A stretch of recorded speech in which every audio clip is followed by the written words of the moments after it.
오늘은 여호와의 영이 임한 사람, 그런 주제로 말씀을 전하겠습니다. 여호와의 영이 임한 사람. 자, 이 61장은 여호와의 영이 임한 사람, 이 마지막 때에 나타나서 그 여호와의 영을 임한 사람을 통해서 하나님이 주실 이 축복들, 그것을 우리에게 가르쳐주는 그런 말씀입니다. 말세에 여호와의 종이 나타나서 오늘 보면 여러 가지를 말씀하시죠. 가난한 자에게 좋은 소식을 전하고, 눈먼 자의 눈을 열게 하시고, 갇힌 자를 풀어주시고, 슬픈 자를 위로하시고, 이런 분이 마지막 때에 하나님 이런 분을 보내주시는데, 그분을 누구라 그러냐면 여호와의 영이 임한 사람이라는 거예요. 여호와의 영이 임한 사람이 와서 이런 일을 할 거다, 이런 복을 주실 거다, 그런 말씀을 오늘 본문을 통해서 하고 있습니다. 그래서 오늘 이 말씀을 좀 우리가 살펴보겠어요. 자, 1절 2절 보면은 주 여호와의 영이 내게 내리셨으니, 주 여호와의 영이, 주님은 여기 야훼죠. 야훼 하나님의 영이 내게 내리셨으니, 이는 여호와께서 내게 기름을 부으사, 그 다음에 이제 이분이 와서 하시는 일들이 쭉 나옵니다. 가난한 자에게 아름다운 소식을 전하게 하고, 또 나를 보내사 마음이 상한 자를 고치시고, 포로된 자에게 자유를 주시고, 갇힌 자에게 노임을 선포하고, 또 모든 슬픈 자를 위로하고, 이런 일을 할 거라는 거예요.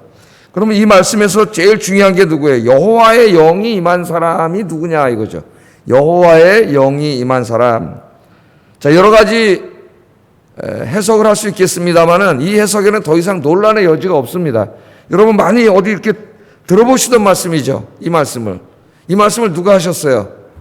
예수님이 하셨습니다. 예수님이 고향에 와서 설교하실 때에 오늘 우리가 읽었던 이사야 61장 1절 3절을 펴서 우리가 같이 읽은 것처럼 예수님이 읽으셨어요.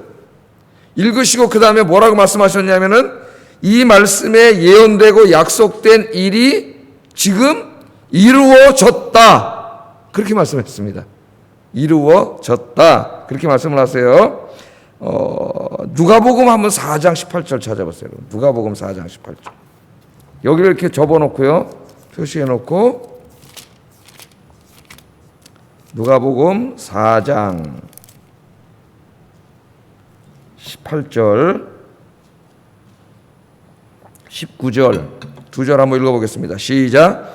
주의 성령이 내게 임하였으니 이는 가난한 자에게 복음을 전하게 하시려고 내게 기름을 부으시고, 나를 보내사 포로된 자에게 자유를, 눈먼 자에게 다시 보게 됨을 전파하며, 눌린 자를 자유롭게 하시고 주의 은혜를 전파하게 하려 하심이라. 아멘. 문자 그대로는 안 했지만은 이 내용을 충분히 담은 이 설교를 예수님이 하시면서 이사야를 통해, 그러니까 예수님이 설교하실 때로부터는 한 600년 전에 예언된 말씀이죠. 이사야 이 말씀이 600년 전에 선지자를 통해서 하신 이 축복을 약속하시는 이 말씀이 지금 이루어졌다. 그럼 깜짝 놀랐겠죠, 설교를 들은 사람들이. 왜 그 사람들이 이 말씀을 읽으면서 이 여호와의 영이 임한 사람이 빨리 그 사람을 하나님 보내주셔가지고 그 사람이 자기들에게 이런 복을 주실 것을 간절히 기다리고 있었어요. 근데 이 선지자의 설교를 들었던 그 당시의 사람이나 예수님의 설교를 들었던 그 당시의 사람이나 상황이 비슷합니다. 이사야 선지자의 이 설교를 들었던 사람들은 바벨론에게 지금 나라가 망하고 바벨론의 식민 통치를 받고 있죠. 예수님의 설교를 듣고 있던 시대에 그 사람들은 로마에게 나라를 빼앗기게 되고 로마가 식민 통치를 하고 있는 상태예요. 똑같은 상태에 있습니다. 나라만 다를 뿐이에요. 하나는 바벨론이고 하나는 로마죠. 그런데 이 사람들에게 오셔서 예수님 똑같이 말씀하시는 거예요. 600년 전에 너희가 바벨론에게 고통당할 때에 하나님이 마지막 때에 선지자를 보내주셔가지고 이 여호와의 영이 임한 사람을 보내주셔서 이렇게 축복을 약속해 주셨는데, 그 약속이 지금 이루어졌다는 거죠. 이루어졌대요. 그 말은 뭘 의미하는 거예요? 여호와의 영이 임한 사람이 이미 왔고 그 사람이 여기 약속한 일을 다 이루었다는 거죠. 그렇다면은 여기에 나오는 여호와의 영이 임한 사람 누구예요? 바로 예수님 자신을 가리켜 말하는 거예요. 예수님 자신. 여호와의 영은 다른 말로 하면은 우리는 뭐라 그래요? 하나님의 영, 성령님이죠. 성령. 성령이에요. 그 사람이 바로 나다. 너희가 그렇게 간절히 기다리고 있는 이 구원의 날, 이 구원을 가지고 올 이 여호와의 영이 임한 사람이 이미 왔고 그 사람이 지금 너희 앞에 있다. 너희 앞에 있다. 그게 바로 나다. 예수님이 그렇게 말씀을 하십니다. 그러니까 뭐 더 이상의 무슨 뭐 어떤 신학자들의 해석을 우리가 들을 필요가 없어요. 우리 예수님이 이 말씀이 임했다고 했기 때문에, 그래서 이 말씀은 2000년 전에 이 약속을 하셨던 야훼 하나님이 인간의 몸을 입고 이 땅에 직접 오심으로 그 약속이 이미 성취된 말씀입니다. 이 말씀은 성취된 말씀이고, 지금도 이제 그 예수 그리스도를 믿는 사람들에게 계속 이 축복이 성취되고 있는 말씀이에요. 그리고 이 완전한 성취는 우리 예수님이 재림하시는 날, 그날 완전히 이루어지죠. 이 땅에서는 완전하게 이루어지지 않는다 그랬어요. 완전히 이루어질 그런 말씀이 삼중적인 성취가 있다고 제가 계속 이야기합니다. 선지서 얘기할 때. 그러면 한 구절 한 구절 우리가 좀 생각해 봅시다. 우리 예수님이 오셔서 이미 이루셨어요. 십자가에서 죽으시고 부활하심으로 다 이루셨고, 이제 그 예수님의 십자가를 붙잡는 자들에게 이 축복이 임하는 거죠. 지금도 계속 임하고 있죠. 예? 그 축복에 대해서 오늘 간단하게 아침에 좀 생각해 봅니다. 첫째는 가난한 자에게 아름다운 소식을 전한다 그랬어요. 가난한 자 그러면은 문자적으로 해석하면 가난한 거죠. 돈이 없는 거죠. 경제적으로 어려운 거예요. 가난한 자는. 그런데 오늘 여기 나오는 가난한 자에게 아름다운 소식을 전하게 한다. 그러면 가난한 자에게 아름다운 소식은 문자적으로 읽으면은 가난한 자가 하는 일이 잘 돼갖고 돈 많이 버는 거겠죠. 근데 우리 예수님이 오셔가지고 이 약속이 이루어졌다 그러면서 십자가에서 이 축복을 이루셨는데, 그게 우리 돈 많이 벌게 해주는 문제는 아니겠죠. 네. 자, 여기 가난한 자는 경제적인 개념이라기보다는 신학적인 개념입니다. 그러니까 하나님 떠나서 죄 가운데 거하면서 계속 죄를 짓고 그 죄 때문에 모든 인간의 실존적인 고통인 죽음과 또 질병과 우리가 살아가면서 찾아오는 이 수많은 육신적인 또 이 심령적인 고통, 이 고통 속에서 신음하고 고통당하고 살고 있는 모든 사람들이에요. 모든 사람들. 이 사람들은 하나님이 주신 축복이 결핍되어 있는 사람들이기 때문에 가난한 자들입니다. 가난한 자들. 자, 이 사람들에게 내가 좋은 소식을 전하러 온다. 그렇게 약속을 하셨는데 그게 이제 이루어졌다는 거예요. 좋은 소식. 그럼 그 사람들에게 좋은 소식은 뭐예요? 바로 죄와 죽음과 질병과 고통의 문제를 해결받는 거죠. 예? 죄의 문제를 해결받고 정말 죽음의 문제를 해결받고, 죽음의 문제를 해결해 준다는 사람은 없습니다. 이 땅에 예수님에는 없어요. 어떠한 철학자도 무슨 종교인도 의사도 과학자도 죽음의 문제를 해결해 준다는 사람은 없어요. 뭐 이렇게 유전자 분석을 해가지고 뭐 몇 병에 살 수 있다 뭐 이런 얘기는 하지만은 영원히 산다는 이런 약속은 줄 수 없죠. 그런데 이 죽음의 문제도 해결해 주고, 결국 질병의 문제, 우리 인간이 살다 보면 병이 많지 않습니까?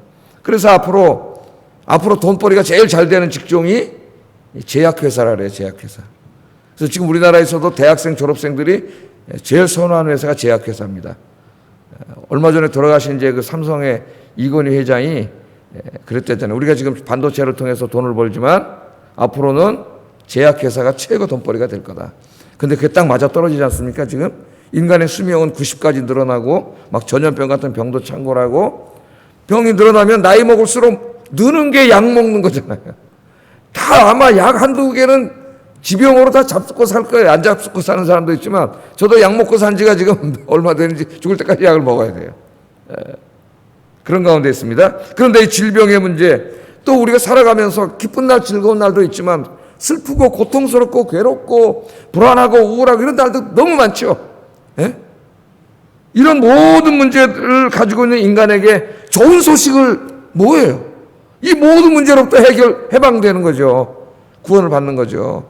그런데 그 일이 이미 이루어졌다. 예수님이 그렇게 말하는 거예요. 이제 예수님이 그걸 어떻게 이루셨어요? 십자가에서 우리의 이 모든 죄와 죽음과 고통을 짊어지고, 이 질병을 짊어지고 죽으셨어요. 죽으시고 끝났으면 그냥 아무것도 아닌데, 예? 그분이 3일 만에 부활하심으로 이 모든 문제를 다 해결해 주셨습니다. 할렐루야.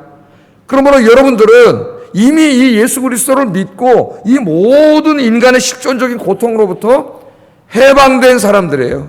이미 축복을 받은 사람들이에요. 우리는 이 복을 다 받았어요. 왜? 예수님이 십자가에서 다 이루셨기 때문에 이제부터는 누구든지 우리가 하는 게 아니에요. 우리의 노력으로 이걸 다 이룰 수 없어요. 아무것도. 우리는 그냥 예수님의 십자가의 공로를 의지하고 예수님 붙잡으면 되는 거죠. 여러분처럼 새벽에 오셔서 그 십자가 앞에 나와서 눈물로 기도하고 붙잡으면 되는 거예요. 우리는 다 이미 누리고 있는데, 그런데 예수 믿는다고 하는 사람들조차도 이미 예수님이 이루신 축복을 이거를 매일매일의 삶 속에서 실제적으로 누리지 못하는 사람이 너무 많아요. 왜 그럴까요, 여러분? 이 약속에 대한 확신이 없기 때문입니다. 확신이. 자, 예를 하나 들어보겠어요. 우리 인간이 제일 두려워하고 무서워하는 게 죽음인 거예요. 죽음. 예? 아무리 돈이 있고 권력이 있어도 나이가 먹어가면서 저도 이제 뭐 조금 느껴가고 있지만은 이제 좀 있으면 죽는다고 하는 이 생각 속에 죽음으로 모든 게 끝나는데 뭐 이렇게까지 할 필요 있겠나? 이런 생각이 들어오고, 이 죽음의 문제가 해결되지 않으면 계속 죽음의 문제가 나에게 있기 때문에 계속 불안하기도 하고 염려, 걱정, 두려움 이런 것들을 계속 찾아와요. 저희 아버님이 살아계실 때 그렇게 말씀하시더라고요. 야, 내가 예수 안 믿었으면은 정말 이 나이가 먹어서 큰일 날 뻔했다 그래요. 왜냐하면 예수 믿고 부활의 소망이 있기 때문에, 부활을 소망하니까 죽음이 두렵지 않고 노년도 그 부활을 소망하면서 또 살아있는 동안 하나님 주시는 일을 아직까지 이 땅에 있잖아요. 그러니까 기도하고 이렇게 예배드리고 하고, 그러나 이제 죽어도 부활이 있으니까 전혀 삶이 두렵지 않고 우울하지 않고 불안하지 않고 하루하루가 노년도 행복한 거죠. 주님 만나러 가는 거잖아요. 좀 있으면. 그러니까 이것을 확신하고 진짜 확실히 믿게 되면은 이 삶의 생의 질이 달라져요. 질이. 행복하게 되는 거예요. 그런데 주님이 주셨는데도 이걸 믿음이 없어갖고 누리지 못하면 매일 불안하고 똑같이 사는 거예요. 안 믿는 것과 똑같이.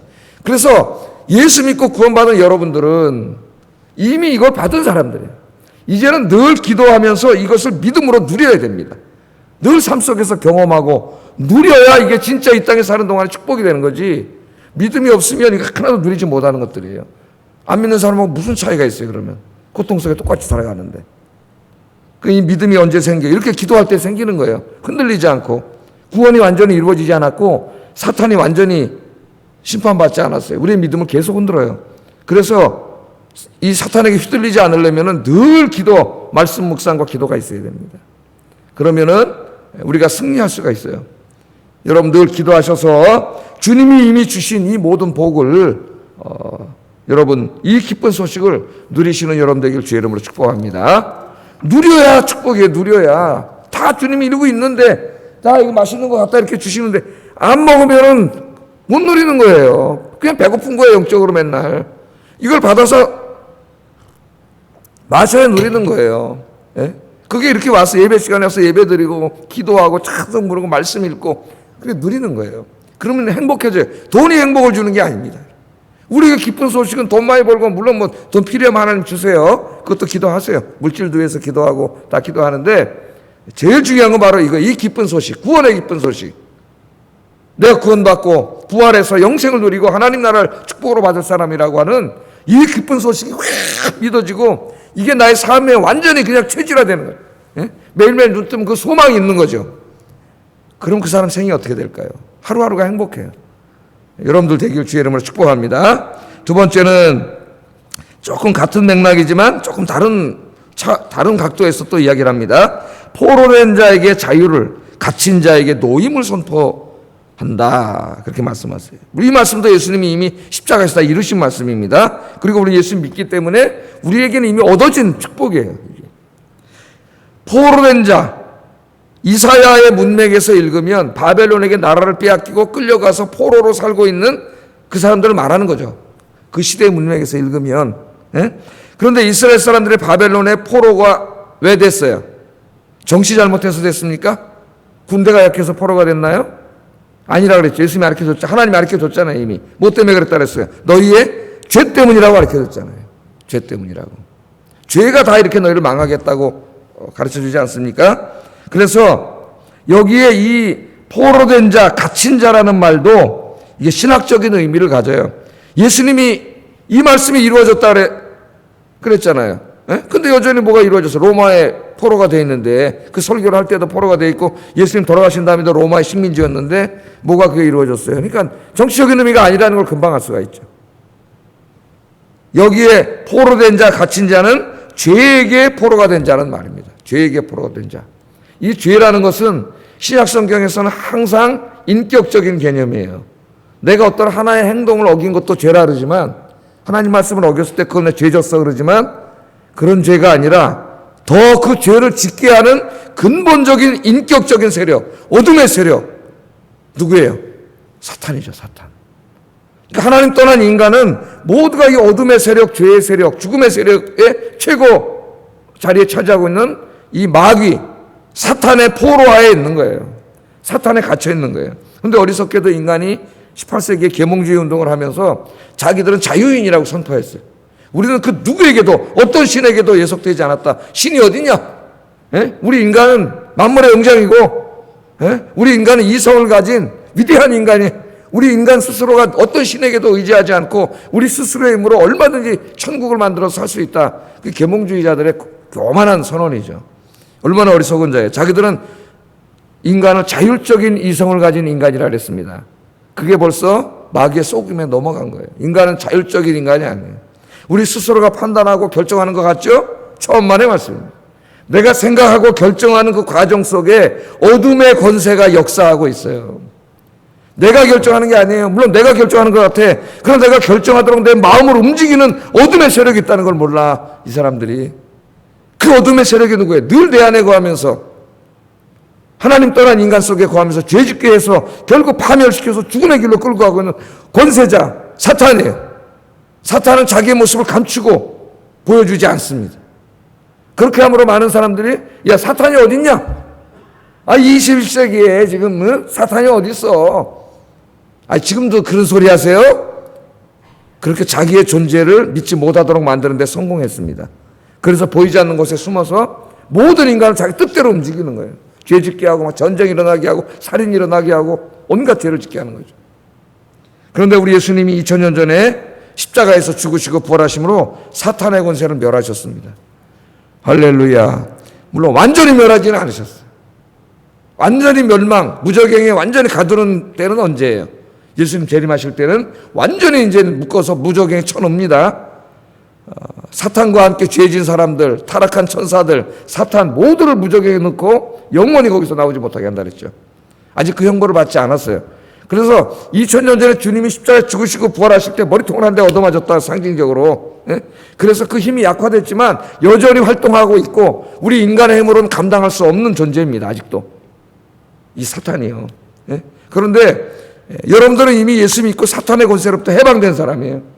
성령님이 찾아오심으로 사탄은 쫓겨나갔습니다. 여러분 안에 누가 계세요? 하나님의 영이신 성령님이 계세요. 다시 들어올 수 없어요. 저 베레아나 이단들이 예수 믿고 구원받은 사람도 귀신 들릴 수 있다고 가르쳐요. 비성경적인 얘기입니다. 이단이에요. 예수 믿고 진짜 구원받았으면은 그 사람 안에 하나님의 영이 와서 계시는데 사탄이 어떻게 이 안에 들어와? 있을 수도 없는 일이에요. 그런 얘기는. 그러나 우리가 아직 육신이 구원받지 못했죠. 사탄은 활동하고 있죠. 사탄이 항상 우리의 연약한 육신을 통해서 옛날처럼 우리를 끌고 다니지 못하지만 유혹할 수는 있어요. 유혹하고 불안하게 하고 우울하게 하고 겁주고 그럴 수 있습니다. 예수 믿는 사람들에게도. 예수 믿는 사람도 우울하기도 하고 그러잖아요. 불안하기도 하고 때로는 두렵기도 하고 어두운 데서 혼자 산속에서 기도하려면 무섭기도 하고 그러잖아요. 완전하지 않기 때문에 그래요. 인간이. 그러나 예수님은 우리에게 어떤 권세를 주셨어요? 예수 믿고 구원받은 사람에게 사탄을 쫓아낼 수 있는 권세를 주셨죠. 할렐루야. 예수의 이름으로 명하면 사탄은 쫓겨나가는 줄을 믿습니다. 사탄이 찾아와서 나를 불안하게 하고 힘들게 하고 죄짓게 하려고 하고 이럴 때에 나사렛 예수의 이름으로 사탄아 물러가라. 기도로 사탄을 물리치시고 이제는 사탄에게 자꾸 다시 또 끌려가는 인생이 아니라 성령 충만해서 성령의 인도함을 받고 성령 안에서 살아가시는 여러분 되기를 주의 이름으로 축복합니다. 이미 해방됐어요. 여러분들은 성령님이 내 주에 계세요. 그러나 내가 열심히 기도하고 주님 앞에 나오지 않으면 다시 또 사탄이 육신을 통해서 또 옛날로 나를 끌러 갈라 그래요. 그럼 교회 다니면서도 다시 옛날하고 똑같이 사는 사람이 있어요. 너무 많아요. 이런 사람들이. 어떻게 해야 돼요? 이 땅에 있는 동안은 늘 하나님을 의지하고 기도해야 됩니다. 우리가. 그럼 내 안에 계신 성령이 역사하셔요. 여러분, 다시 사탄에게 끌려다니는 인생이 아니라 성령 충만하여 성령님이 이끄시는 대로 살아가시는 여러분 되길 주의 이름으로 축복합니다. 세 번째는 제가 좀 순서를 바꿨어요. 신학적으로 설명하기 위해서. 세 번째는 나를 보내사 마음이 상한 자를 고치시며. 성령님이 우리 안에 오셔서 사탄을 쫓아내시고 사탄의 유혹으로부터 우리를 보호하시죠. 그러면서 우리 예수님이 이제 치유를 하시는데 우리의 상한 마음을 치유하신다 그러잖아요. 상한 마음을 치유하신다. 상한 마음이란 고통당한 사람의 내면적인 상태를 말합니다. 보이지는 않죠. 네? 내면적인 상태. 여러분, 우리가 살다 보면 걸어다니다가 뛰어다니다가 넘어질 때가 있죠. 하여튼 잘 넘어지는 사람은 우리 집사람. 넘어지면은 하여튼 어디 보면 맨날 무릎 깨져 있고 멍들어 있고 그래요. 넘어지면 상처가 나죠. 그 상처가 나면 그 상처가 날 때까지 아프고 멍들고 통증이 있고 약을 발라야 되고 오래 가요. 근데 시간이 지나면 그게 싹 치료가 됩니다. 하나님의 자연 치유력이 참 대단한 것 같아요. 저도 뭐 운동하다 다쳐서 막 다리가 이만큼 부고 막 그러는데 한 또 일주일 지나면 싹 나. 그러니까 이 하나님의 자연 치유력이 대단한 거예요, 여러분. 면역력이라는 게 있지 않습니까? 바깥에서 균이 들어오면은 바이러스가 들어오면 우리 안에 있는 이 몸이 항체가 생겨가지고 전투를 해서 다 이겨내요. 그러니까 아무리 코로나가 왔다 갔다 하고 뭐가 왔다 갔다 해도 내가 건강하면은 나에게 아무 문제 생기지 않아요. 아무리 무슨 신종 플루인지 뭔지 돌아다녀도 내가 건강하면은 아무렇지도 않아요. 이 영적인데도 마찬가지예요. 내가 영적으로 건강하면 사탄이 와서 아무리 까불어도 나를 어떻게 할 수가 없어요. 그런 사람들 히브리서 11장의 믿음의 사람이라 그러죠. 세상이 감당하지 못하고 마귀가 어찌할 수 없는 사람. 여러분이 그런 사람 되기 바랍니다. 그런데 이 상처는 육신에만 나는 게 아니에요. 우리 보이지 않는 마음에도 이 상처가 생겨요. 그게 뭐예요? 사람들하고 우리가 관계를 하지 않습니까? 혼자는 못 살아요. 교회 와도 많은 분들이 계시고 이야기를 하고 회의도 하고 의논도 하고 이렇게 교제하면서 살아가야 돼. 세상에 나가 또 사람들을 만나. 그런데 우리의 만남이 항상 우리가 즐거움을 주는 건 아니에요. 굉장한 아픔과 고통과 상처를 받을 때가 많죠. 근데 심리학자들의 연구에 의하면은 우리 마음을 제일 아프게 하는 사람들의 대부분은 가까운 사람이라 그래요. 나하고 별로 사이 없는 사람은 좀 기분은 나쁘지만 금방 잊어먹는데 나하고 친한 사람이 나한테 한마디 잘못하면 굉장히 오랫동안 가고 마음에 남는. 그래서 가장 상처를 많이 준 사람이 여러분 부모님이라 그래요. 부모님. 우리 반성을 해야 되는데 부모님 물론 훈육하려고 얘기하지만 거친 말, 심한 말이 나가가지고 아이들에게 상처를 주고. 예? 또 학교 선생님이라 그래요. 사실은 상처를 주면 안 되는 사랑해줘야 될 사람들이 제 상처를 많이 주는 거죠. 선생님들이 아이들한테 함부로 말하고 또 때로는 심지어는 교회 안에서 우리 서로 사랑하면서 격려하면서 위로해주면서 살아가야 될 이 하나님의 자녀들끼리도 상처를 줘요. 어떤 사람은 얼마나 마음을 아프게 하는 말을 아무렇지도 않게 하는지 한마디 한마디가 가슴을 찌르는데 아무렇지도 않아요. 그 사람. 예? 이런 말을 하면 안 되는데 그런 말을 해. 여러분 그리스도인은 독한 말 절대 하면 안 돼요.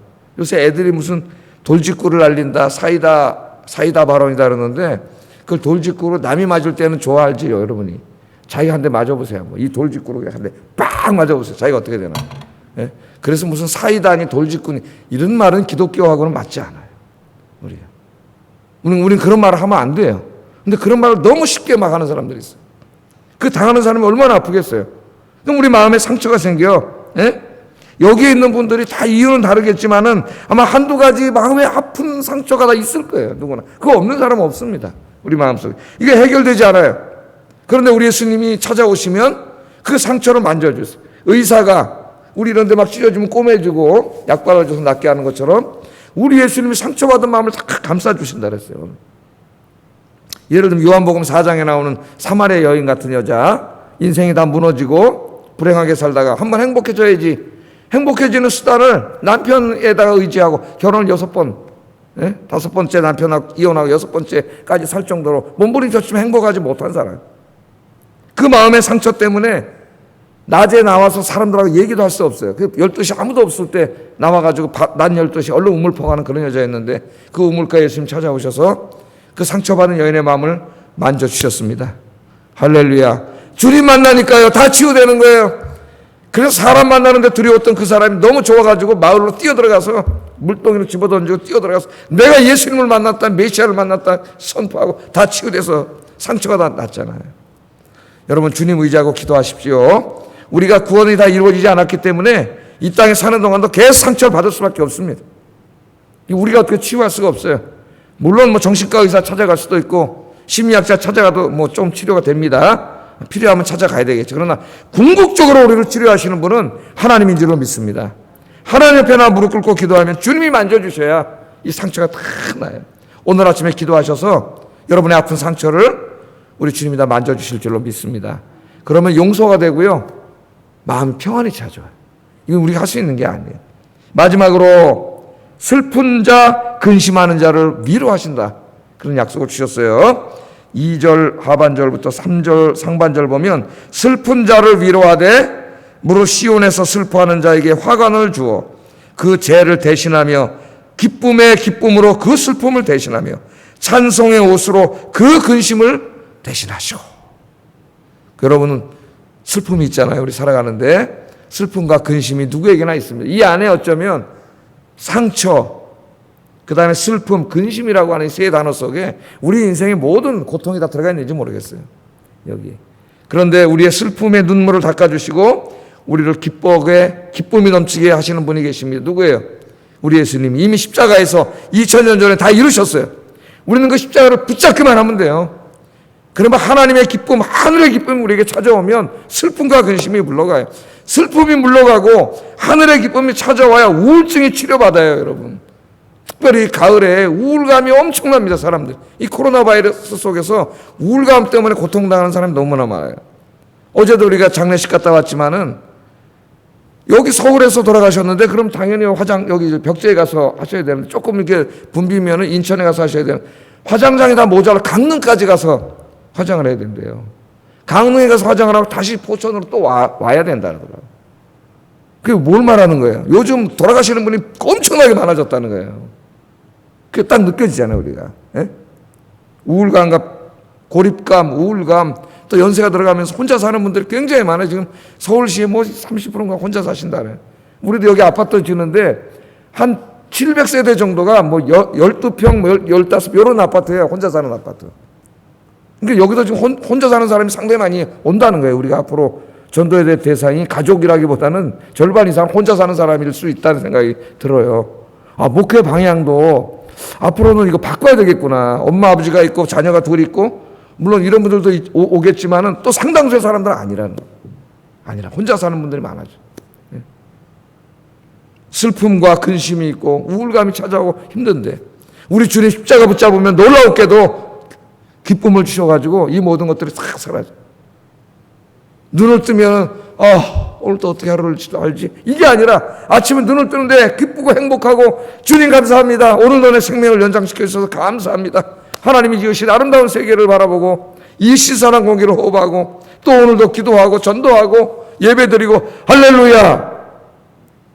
아멘도 잘 안 나오네. 할렐루야. 예, 이 축복을 주님 안에서 누리며 사시기를 주의 이름으로 축복합니다. 이미 여러분에게 예수님 다 이루셨어요. 예수님 이렇게 갖다 놓으셨으니까 와서 잡수면 돼. 그냥 가져가면 돼요. 이 기쁨을. 그게 뭐예요? 이렇게 와서 기도하는 거예요. 하나님 앞에 무릎 꿇고 기도해서 이 기쁨을 누리시기를 주의 이름으로 축복합니다. 기도하겠습니다. 자, 오늘 아주 소망의 소식을 우리 하나님이 지금으로부터 한 2600년 전에 예언해 주시고 예수님께서 한 2000년 전에 오셔서 이 약속을 다 성취하셨어요. 십자가에서 다 이루셨습니다. 죽으시고 부활하심으로. 그리고 이 약속은 그걸로 끝난 게 아니라 누구든지 십자가 붙잡기만 하면 이 축복을 다 누리며 사는 사람이 될 수 있어요. 그게 바로 여러분들이에요. 그러나 이 축복을 내가 매일매일의 삶 속에서 구체적으로 충만하게 누리려면 늘 주님을 의지하고 십자가 붙잡는 삶을 살아야 돼요. 그게 기도라 그랬죠. 기도와 예배. 내가 그렇게 살아서 이 축복을 매일 누리며 사는 진짜 행복한 그리스도인이 되게 해주세요. 기도하겠습니다. 사랑과 은혜가 충만하신 아버지,